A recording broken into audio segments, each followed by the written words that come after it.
Hiya, Barbie. Hi, Ken. You want to go do a podcast? Sure. Jump in. Ladies and gentlemen, Barbies and Kens, Chelseas of all ages, and everyone else, welcome to Binging Barbie, a Barbie movie podcast.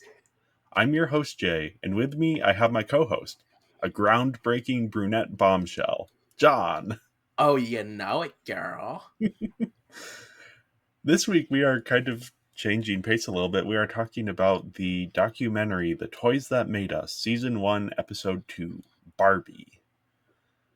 This is going to be a bit different from our usual episodes. We aren't going to be reviewing it, but instead diving into the history of Barbie and sort of some of the context that sort of puts our entire show into perspective of sort of this long history of Barbie as a toy. Mm-hmm. And be sure to stick around to the end because we also have a surprise segment coming up. So Exciting. yeah. Oh. But first up, we have to talk about the toys that made us. I am curious, before we get into the actual episode, have you seen any other episodes of this or the films that made Yes. us? Yeah, I have seen both shows. Okay. I got to Toys That Made Us pretty early on. When they started airing season 2. Okay. That's because they had a Lego segment, and that caught my Yeah. eye. And so, yeah. And then I was like, oh boy, I hope there's a season 3. And then I started thinking, it's like, oh, what could they do if they did season 3? And so I made up a list of like, oh, what they could do. It's like my first one, My Little Pony. Okay, Yep. you of course have to do My Little Pony. What else? Um, well, I know that Ninja Turtles was a thing that I played with growing up. I'm like, that'd be cool. And it's like, I guess does Power Rangers kind of count? Maybe. And then just to think of a random fourth one as well. Oh, well, I've seen a lot of like wrestling toys. And then they announced a third season, and those were the exact 4 that they did. And I was like, oh boy, what an exciting time. Yeah. That's a really odd coincidence. Or maybe they found your list somehow and were like, oh, I we mean, didn't have ideas for season 3. Now here we've got 4 great episodes. I mean, like, great minds think alike. I mean, those are like probably 4 with what's left over to do. Yeah. That's interesting. So yeah, no, I'm excited. Yeah. I am. So I've seen a couple of episodes. I a couple years ago watched the Movies That Made Us episode, I Mm. believe on Nightmare on Elm Street. Um and then I watched obviously this Barbie one, and then my mom was in the room when I was watching the Barbie one, and after that finished she was like, "Hey, is there one on My Little Pony? Let's watch that." So then we watched the My Little Pony one. Oh, you did. Yep. Okay. And less so with the Barbie one. Something about the style of these just I don't like. You don't like the style of this show? No. I Uh, mean, so my favorite kinds of documentaries are more of sort of the like slightly more verite where it's no narrator, no B-roll, it's just someone brought a camera into a room and now they're filming what's going on in that room. There's several really good like recently Collective, hmm. which is about sort of now I'm gonna have to look this up because I'm forgetting one of my favorite films of 2021, I want to say, is when it came out. And that's maybe it was 2020. Yeah, it's a Romanian documentary about sort of this fire, this terrible fire, and the fallout of that, and sort of the politics as they try and investigate and then reform the system. And it's filmed, the documentarian is just filming scenes as they happen. There's no interviews, there's no narration. So that's more of my kind of documentary, and then occasionally there's a couple of like the more talking head documentaries that I like, but even something like Free Solo from a couple years ago, Sure. Yeah. which is more that is more of the narration and the interviews and talking heads, but you have the actual Free Solo going on, and you also have the like documentarian asking, is this ethical what we're doing? So yeah, the talking head style is not my favorite kind of documentary, and then this is a very sort of, I think the nice way to put it would be energetic, though I would put it as more chaotic style, Okay. where it's, the narrator interacting with the interviewees and the interviewees interacting with each other, and less so this Barbie one though, which I was pleasantly surprised by. Right. I really enjoyed this style because when it other narrator documentaries like for just basic television are just really boring, uninteresting, Yeah, unnecessary. Here it's fun, it's funny, it is energetic and it helps make these episodes digestible very yeah, quick. I don't know if I'd like it for like over an hour, like but yeah, for like these small digestible episodes, like I could enjoy it and take it. It's a good way to just transition and give like exposition to things that weren't mentioned in interviews. So yeah, it's kind of like a YouTube video of yeah. like I this was just gonna one make guy being like, "Okay, here's my thing," and I do enjoy those. So yeah. It for me, it's just kind of like the way it's done. I wish they would let the people who are being interviewed finish their thoughts, yeah, well, because the narration is often interrupting or they're cross-cutting the interview. So yeah, not my favorite, but I will admit it is more interesting than a lot of those sort of talking mm-hmm. heads.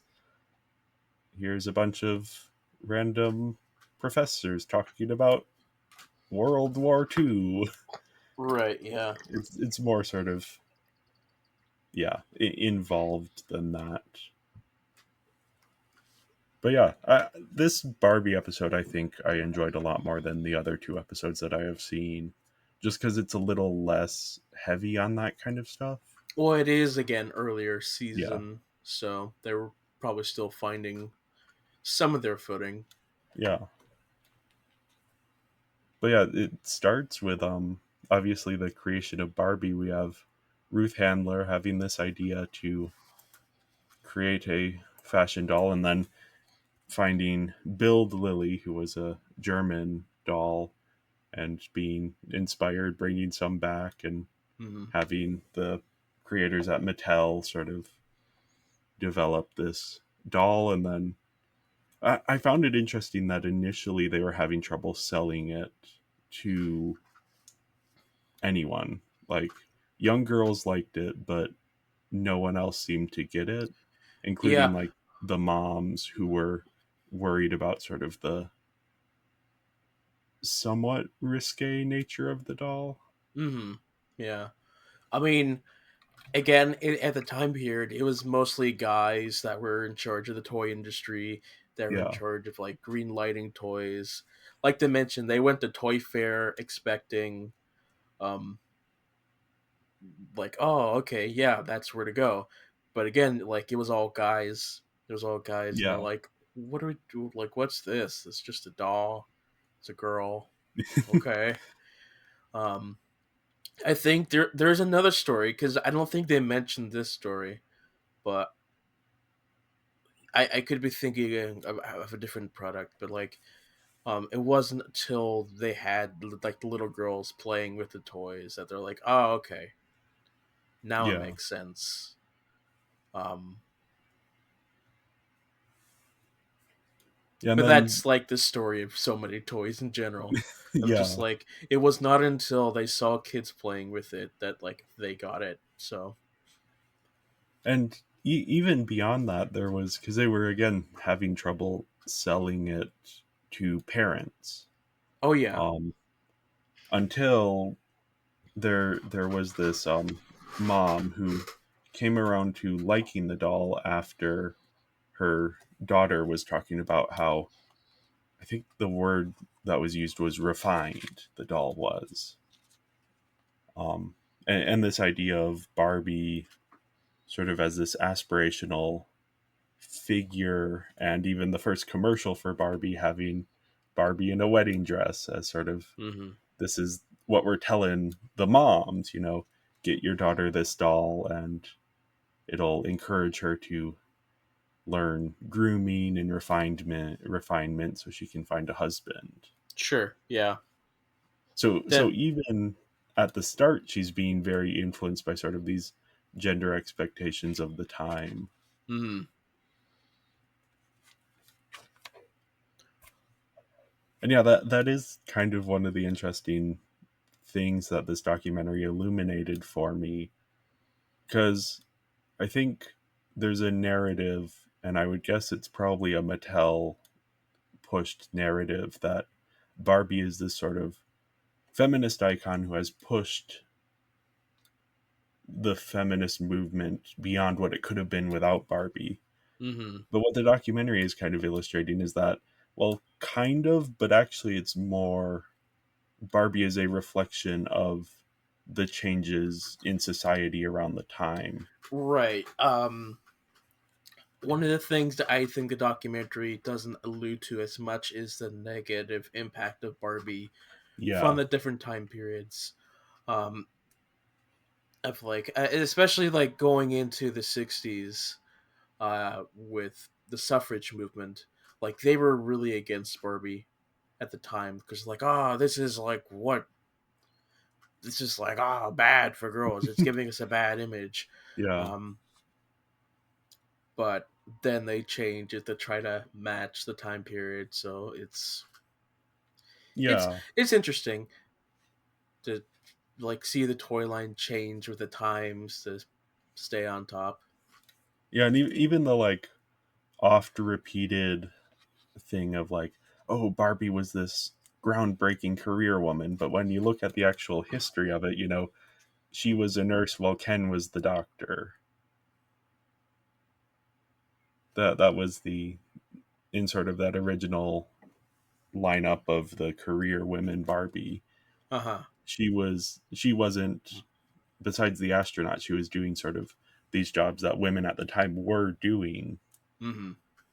rather than sort of what has been framed as this, oh, she was ahead of her time. No, she was really kind of her time and always has been. It wasn't really until around the '60s where she started to get more outlandish jobs, Yeah, where it's like, okay, now she has to have everything that Ken has. yeah, or yeah, that was the 70s, I think, was more. Okay. Yeah, the 60s, because the 60s was the first decade of Barbie. Mm-hmm. But yeah, the still sort of, she is kind of at the forefront of culture, but she's not pushing the culture necessarily in the way that maybe Mattel wants people to think. Right. Yeah. An interesting thing to note is that Ken was a product of girls wanting a, a counter figure for Barbie Yeah, instead of like, oh, we should give the boys something. It's like, no, the girls asked for Barbie to have a boyfriend. It's like, oh, I give like I want to let them go on dates, have yeah, fun like that. yeah. It's like the story of Genesis in the Bible. Ruth Handler saw that Barbie was alone and saw that it was not good, so she created Ken, which, an interesting parallel given how much Greta Gerwig's Barbie movie sort of leans into that sort of Genesis narrative, and sort of the Ruth Handler as this. god figure. Um, I'm a little bit surprised that they didn't do a scene. Maybe that would have been too on the nose.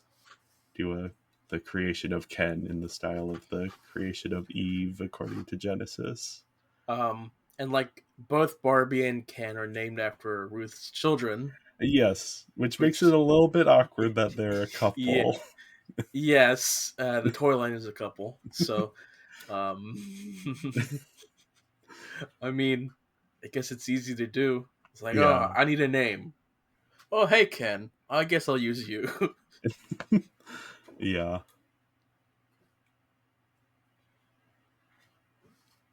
yeah. It is sort of interesting, this doll that has grown into something beyond. We should also mention Jack Ryan, Yeah. not the fictional American spy Mhm. secret agent, but the inventor who invented rockets and then started working at Mattel inventing Barbies. Yeah, like probably specifically the inner joints of Barbie Yeah. and some of the sculpting. Um, I've watched two other documentaries about Barbie. None of them mention Jack Ryan. Okay. Which, yeah, I think as this documentary kind of suggests, that's a bit of a an intentional narrative switch just because of Jack Ryan's personal life, Right. to kind of move the brand away from him. But Hmm. it is sort of interesting, the mechanics of a Barbie doll. And like they talk in the documentary about the knee joint, and that's Hmm. something that I remember as a kid. I believe starting in the 2010s they got rid of the knee joints. Oh, did um they? yeah, Yeah, I do remember like using the joints as yeah. Barbie and being like, And oh, I think, there's a satisfying click to it. yeah, I think that's just like that click is just something that sticks with you. Hmm. Because yeah, that was something I was reading online of like, and in the documentary they talk a bit about it of like, that click is something that everyone remembers, the like the specific movement of the joint. You could kind of imagine it even years later, even if you rarely played with Barbie. Yeah. One thing of this documentary, pretty much this documentary series in general, that doesn't really go to is like the 2000s. Yeah, Like none of the episodes, any other episodes, go into the 2000s. Like they may like skitter and jump into the 2000s a bit, like taking one small bit that takes like a couple minutes, but like most of these documentaries about the creation, the initial launch, and the first couple years or decades. And then it's like, oh, then we'll like tiptoe, maybe mention a thing or two. yeah, Because in the Lego one, they do kind of they do mention Bionicle. It's very quick, but like the footage that they use for Bionicle is the wrong footage, so that was disappointing. yeah, And like they don't even mention the importance of what Bionicle was to the Lego company at the time, yeah. which was they saved them from bankruptcy. Yeah, here they really don't talk much about the 2000s. They talk a little bit, but yeah, I was definitely a little bit disappointed because that's, that's the Barbie stuff that I'm familiar Right. of, the dolls especially. Like they don't talk about the look of the dolls, which is, that is the look that I associate with Barbie, is the because those were the ones that my family had growing up, Hmm. were sort of the early 2000s models. Yeah. I mean, I get, and like the show's called The Toys That Made Us, and like pretty much this show is probably for people in their 30s and early Yeah, 40s, or the people who grew up with those toys in like the 80s. yeah, Most of the shows that we have now are based up around the 80s, maybe a little bit into the 90s, but they don't really ever talk about the 2000s yeah. That unless sort of, something really significant happened. Like they don't even mention the movies at all Yeah. here. So Yeah, which is a bit surprising because Netflix is actually behind some of the more recent animated movies. So it is, and like the shows all show well, up on Netflix. to be fair, I believe this episode released in 2017 or 2018 Okay, okay, before they went on Netflix. that makes more sense. So, I was remembering at the end, like they were talking about like, oh, what does Barbie have in the future? Because they were talking about it's like, oh, they just announced this new line of different size and models, and it's like, okay, um, but there's a lot more later on for sure. Yeah, yeah, I'm pretty sure the Barbie movie is gonna help with some sales. yeah. I did want to talk about that because at the end of the documentary, several of the people suggest that maybe it's time for Barbie to reinvent herself again. And they suggest specifically, what if she was more controversial? I Well, don't think that's quite the direction they were going for with the Barbie movie. I think that was just that one designer's joke because like they were like joking and being absurd throughout the Yeah, entire episode, and like that's a funny thing to end it on. But yeah, no, it's interesting to see how that's kind of almost the case for the Barbie film. yeah, not controversial in the way that they were suggesting, because it the designer was suggesting, what if they went a little bit more risque Going and back back to to the the, roots of the original yeah, to build inspiration of the Lily, doll. yeah. Yeah. Whereas the Barbie movie is more so controversial in a more like sociological, and not even all that controversial. It's just like specific figures that are against it. Hmm. Yeah. But But like here, when they name like specific figures, like you can recognize those figures in the yeah, movie. yeah, it definitely feels like this might have been something that Greta Gerwig watched as research, Maybe. or just that they're basing off of similar documents and interviews with people and that kind of stuff. Because yeah, you have like the growing up skipper, and you have various sort of connections back. You have everything with Ruth Handler Hmm. and Mattel history as well. A little bit of that creeps into the Barbie movie. So yeah, it was interesting watching this, and learning a lot of that sort of history, and also just like the because we haven't talked much about the doll. We've been more talking about the movies. Right. Yeah.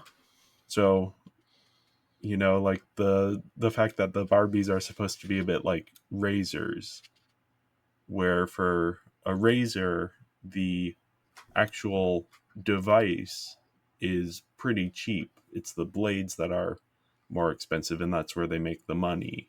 Hmm. Where Barbie, it's the doll itself is pretty cheap, but it's the clothes and the accessories and all of that. That's where Mattel makes their profit. Yeah. Like from a general glance, it's like, oh, you just have all these Barbie dolls, but like, there's so much more. Just um, little packages of just clothing designs that they sell Yeah, by themselves, which we don't really ever think of yeah, that and the much. play sets, all of the houses and the cars and the Hmm. all of that stuff. They can sell the dolls for cheap and then have everything else be a bit more pricey. I mean, makes sense designing clothes and making accurate looking designs is a bit harder to do, but Yeah. yeah. I think my favorite anecdote from this documentary is just, of course, the Barbie and the Rocker story Yes. of just how they they went out of their way to be Gem. Yeah. to market. And I love that they just call their team the Pink Berets. Yeah, that both the story itself and the designer who's telling it, that was just such an entertaining moment in the documentary. Yes, probably that story and like their reaction to Bratz as well. Yeah. Which that gets into the 2000s. Now, I didn't realize that Bratz was sort of the first successful Barbie competition. Um, because yeah, Gem didn't really sell as well as they were hoping, and other fashion dolls didn't really sell as well. So it wasn't until the 2000s that they had actual competition. Right. I Um, remember there were a bunch of Robot Chicken skits where brats were making fun of Barbie. which yeah, that is sort of, and you think about the culture at the time because you also have sort of like the Shrek movies, which are directly mocking the Disney Renaissance movies, and you have the Bratz dolls, which are directly mocking Barbie. So you have this culture that's like rejecting the past to embrace this new ideas, and now we've come full circle. Now it's rejecting new ideas to embrace the past. Now it's, it's the Barbie movie that's big. It's all of these sort of resurgence of old properties. Um, Did you have a favorite anecdote from this? I mean, you can't beat the Gem and the Holograms Right. story. Yeah. I thought it was nice the one former CEO who brought Ruth Handler back Hmm. to speak at the company. That was a nice gesture.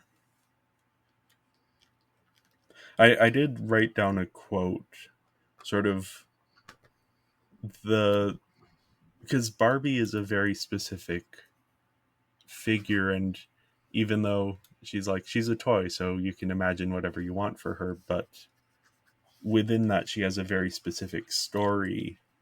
Um, and the quote I wrote down is that Barbie can't get married because she can't have a baby, and she can't have a baby because she can't get married.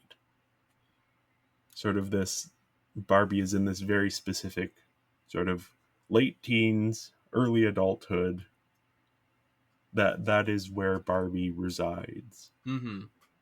And within that, yeah, she can't get married because she can't have a baby because then she's not Barbie anymore, and she can't have Right. a baby because she can't get married because she's Barbie.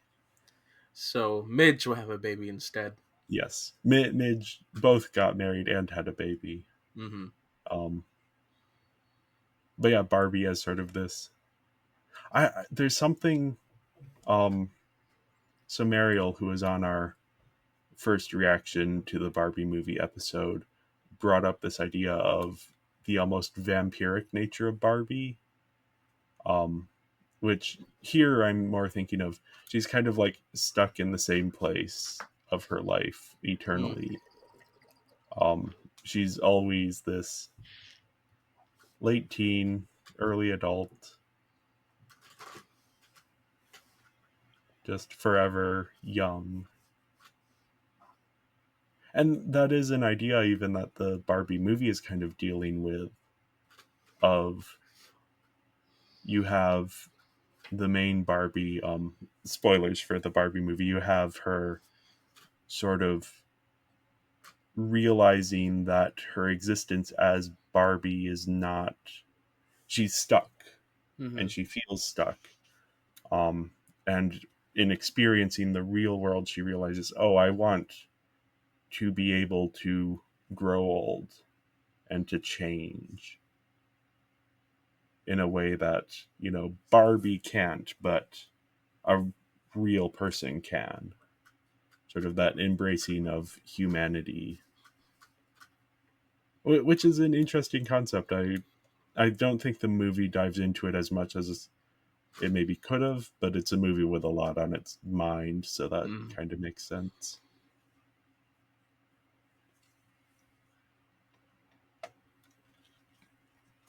But yeah, definitely, I know we've kind of talked through a lot of it, but I think it is worth watching the documentary and seeing sort of the history and everything. Yeah, it's an interesting background into stuff that we don't normally think of. Yeah. That Well, we don't. I'm sure I there are mean, people who listen who think about these dolls all the time. yeah. Well, I think specifically toys in general. Yeah. Like, it's not really until you're much older where you really think about the development of your favorite toy. Yeah. Because at that point you're like, oh, the toys that we have now are no good. They suck. Yeah. Boy, the toys that we had at our time were great. And so that's probably one of the mentalities of going back. It's like, oh, why are they great? Let's look at our history here. Yeah. Yeah, and there is that anecdote in the or not anecdote, just sort of line in the My Little Pony episode where one of the creators of My Little Pony says, they don't make ideas the way they used to. You don't have the same kind of new toys coming out. It's a lot of bringing old stuff back. Mm-hmm. Now, I don't really have my finger on the pulse of the toy industry, so I can't confirm or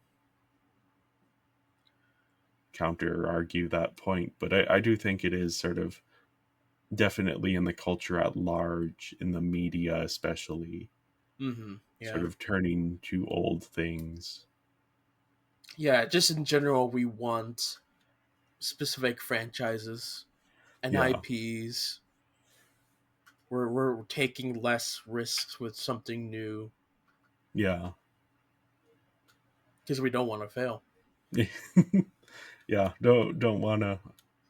Although now that strategy is kind of having issues itself. Mm-hmm. Indiana Jones made less money than Barbie, Yeah. significantly less Mm-hmm. Yeah. than Yeah. Oppenheimer. Yeah. Hopefully, I do kind of hope for a change, but there is still kind of this feeling of like, oh yeah, Barbie will be around forever. I mean, the success of Barbie is now launching films based on the rest of Mattel's toy line. Yeah, We're getting a Hot Wheels film, which hey, that could lead into our future podcast maybe.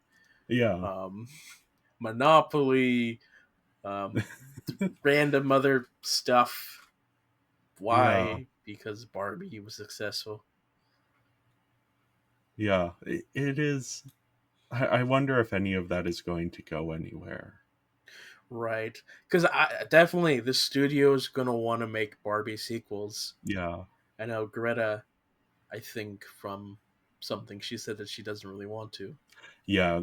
Greta doesn't sound all that interested in it. I don't know that Margot Robbie is all that interested in it, though. I just saw an article of her payday for the movie because of how successful it has been. It's going to be like $50 million. Well, So maybe she will change her mind once that paycheck comes in. well, she could retire. Who knows? Yeah, that's true. I would guess if she does anything with the money, because she has, Barbie is produced by her own production company, so that could also be money she invests into future film projects. Sure. But yeah, it is again, it's just interesting to kind of think about the history of Barbie and the future of Barbie. And, because of the Barbie movie, there's estimates that Barbie sales are going to go up for the next 7 years through 2030. 7 years? Oh, I don't think so. Well, here's the thing, because you have the initial wave of just everyone going Barbie crazy, but Right. then you have,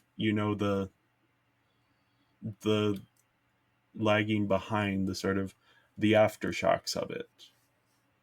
It won't be quite as, in 2030 they, unless there's another movie, they probably won't be selling as much as they're selling this year, but you Right. are still going to see those boosted sales.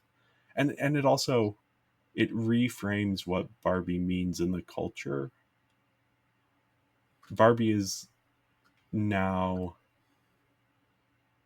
different than she was 3 months ago because of the movie. Sort of the conversation around Barbie has shifted slightly. Mm-hmm. Yeah. So yeah, that's sort of all I had to say about this documentary. Do you have anything before we go on to our special segment? No, let's move on. Okay. So, after watching the documentary last night, I happened to think, you know what? It's been a long time since I've like actually held a Barbie doll.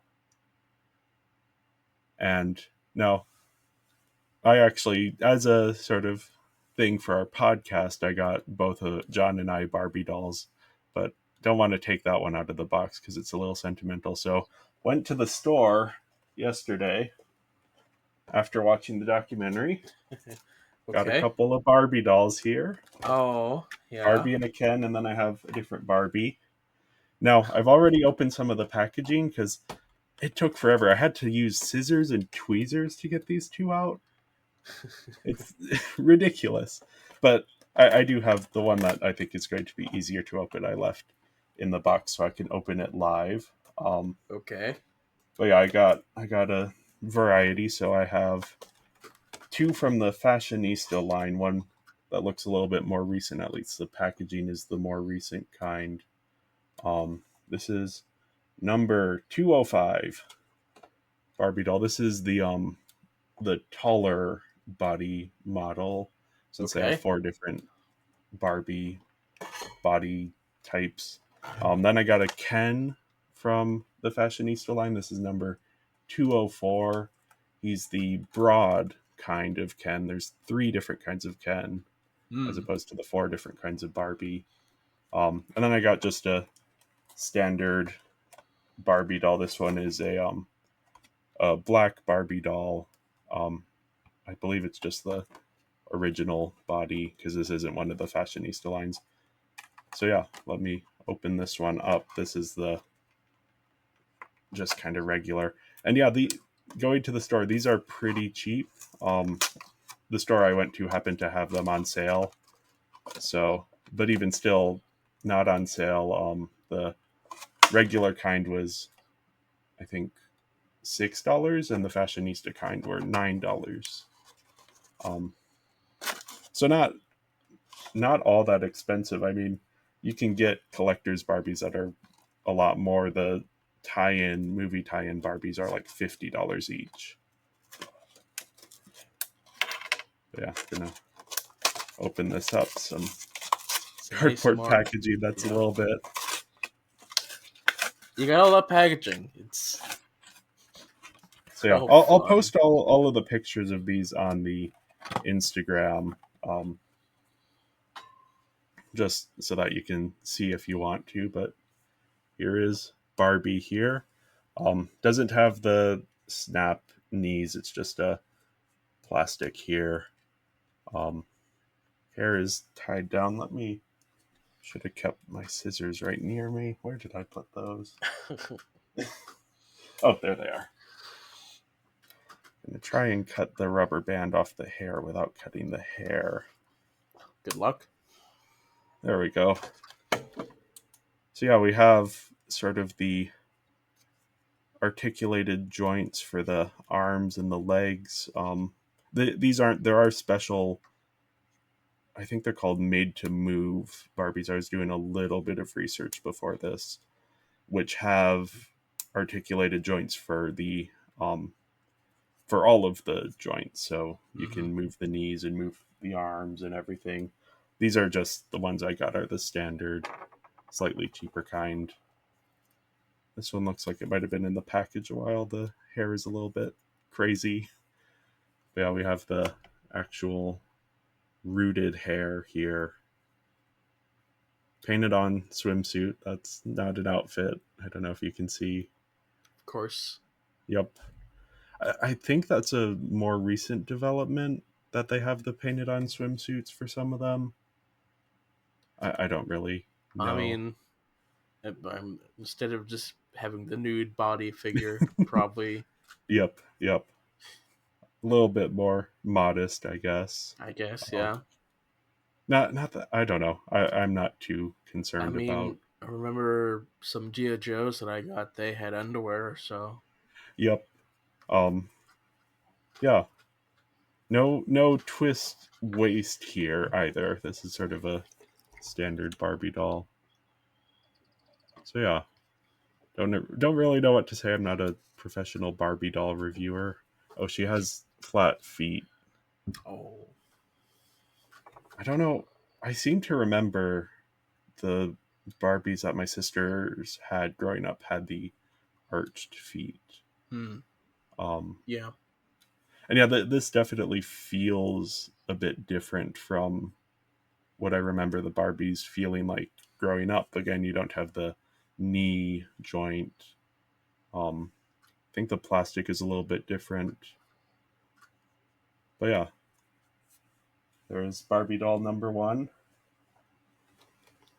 Then, yeah, for the other, let's do the Ken next.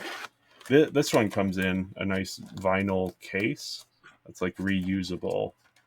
Um, Apparently, that's an older design of the cases. Kind of unfortunate that they got rid of it. I mean, it's probably not that cheap. Yeah, definitely not, especially since probably most people are gonna just get rid of it. I'm gonna keep the packaging because I don't Sure. really have any other use for these. Maybe I'll bring one or two to the thrift store or something so someone else can enjoy them. But yeah, there's Ken. Yep, there's Ken. This is again the The man broad. bun Ben. Yeah. Yep. I Ken. saw the man bun Ken and I was like, okay, guess I have to get him. Apparently there's a barista outfit for this one as well. Um Unfortunately I couldn't find it separately. Otherwise I might Hmm. have invested.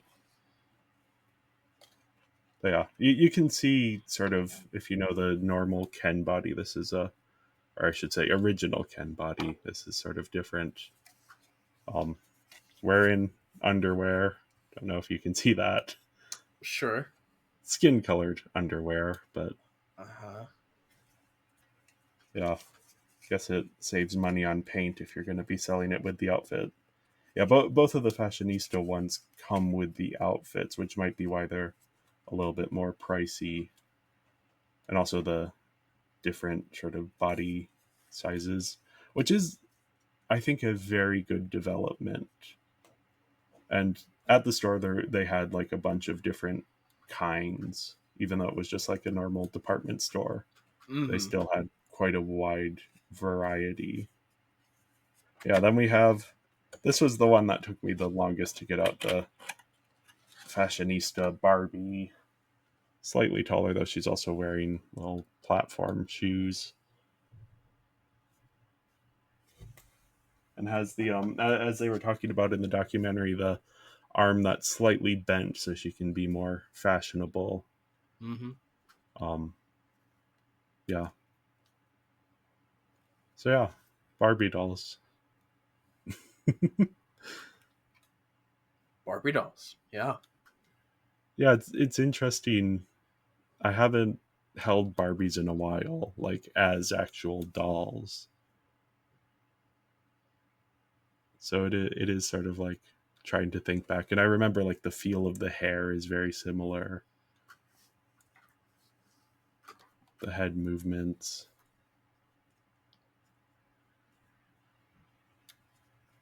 Yeah. Don't know if you have anything to add here. I mean, I've got nothing. I got nothing with me, so Yeah. not much I can say. If I had had more time, I would have sent you a Barbie doll to open. Oh, Then you could have just dropped it off at a thrift store or something for someone else. I'm sure. Yeah. I don't need any more Barbie stuff. Already got several movies and a doll. Yeah. Enough is enough. Yeah, it was because I was watching the documentary and I was like, oh, I should like get a Barbie doll just to like be able to use it. Mm-hmm. I was like, well, if I order it on Amazon, it won't come in time tomorrow. I was like, wait a second, there are stores. They sell Barbies. What am I Mm-hmm. doing? I don't need to order one on Amazon. Right.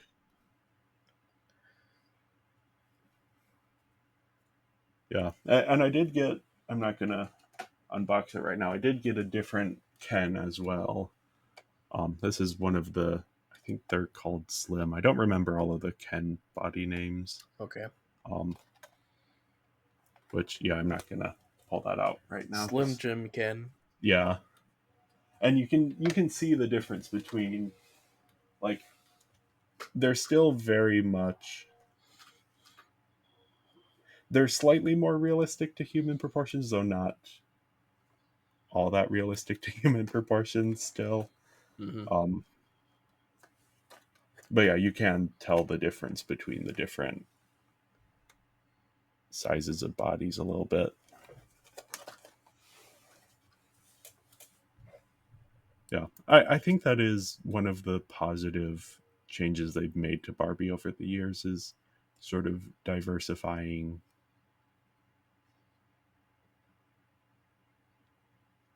Because yeah, that is what you play with as a kid influences how you see yourself and how you see the world. Sure. So being able to, but both being able to have dolls that don't look like you or to have dolls that do look like you that you can play with. And they've even had, there's Barbie and Kens that are in wheelchairs. So they're being very mindful of Mm-hmm. representing a wider spectrum of human experience. Sure. Yeah. But yeah, I do still think, that isn't to endorse everything Mattel does. I think there are still issues that we can bring up around Barbie. Of course. Yeah. But yeah, I think that was all I had for this segment. Probably won't make it a regular segment. Don't want to end up with too many Barbies. Yeah. No, please. I currently have 5. Uh, I'll probably send at least one of them to the at thrift least store. one. Come Maybe on. more. I don't know. I like this Ken. I think Yeah. Okay. he's a cool Ken. I like that they're doing the different Ken body sizes because they could have easily, since Ken's not the focus of Barbie, they could have easily just had, okay, Ken's one size, Barbie, we're doing a bunch of different sizes. But no, they actually did a couple new Ken sizes, not as many as there are Barbies, but you know.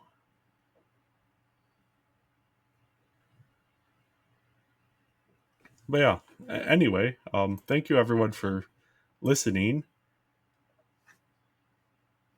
Make sure to follow us on social media. We are Binging Barbie Podcast on Instagram, at Binging Barbie on Twitter, and Binging Barbie, a Barbie movie podcast on Letterboxd. You can also find us on Tumblr. We have a Threads account that I never post to, but if our Twitter goes down, that'll probably take over as You mean our sort of. X account? I refuse to call it that. It's a dumb name. Yeah. That is not to get into my thoughts on that, but yeah, that is why, even though it has changed and it has been changed for a while, I refuse to switch it on our document here. Mm-hmm. But yeah, follow us on any social media if you have anything to talk about. If you have feedback for the episodes or anything, leave us a review. Whatever. We like hearing from you. And yeah, we will be back next week to talk, or later this week actually, to talk about Interstellar, the next Christopher Nolan movie in our Considering Christopher podcast. And starting next month, we will be doing bonus episodes on the Barbie TV series. We're going to be starting with Barbie Life in the Dream House. We'll be doing the first 4 episodes in the Netflix order. So Netflix released them. They're out of order for what the original run was, but that's kind of the easiest way for us to watch it. So Yeah. doing episodes 1 through 4 of Barbie Life in the Dream House. Um, so yeah, you can watch those and watch along with us if you want, or just come back and hear what we have to say about them in a couple weeks. But yeah, thank you all for listening. Bye. Bye.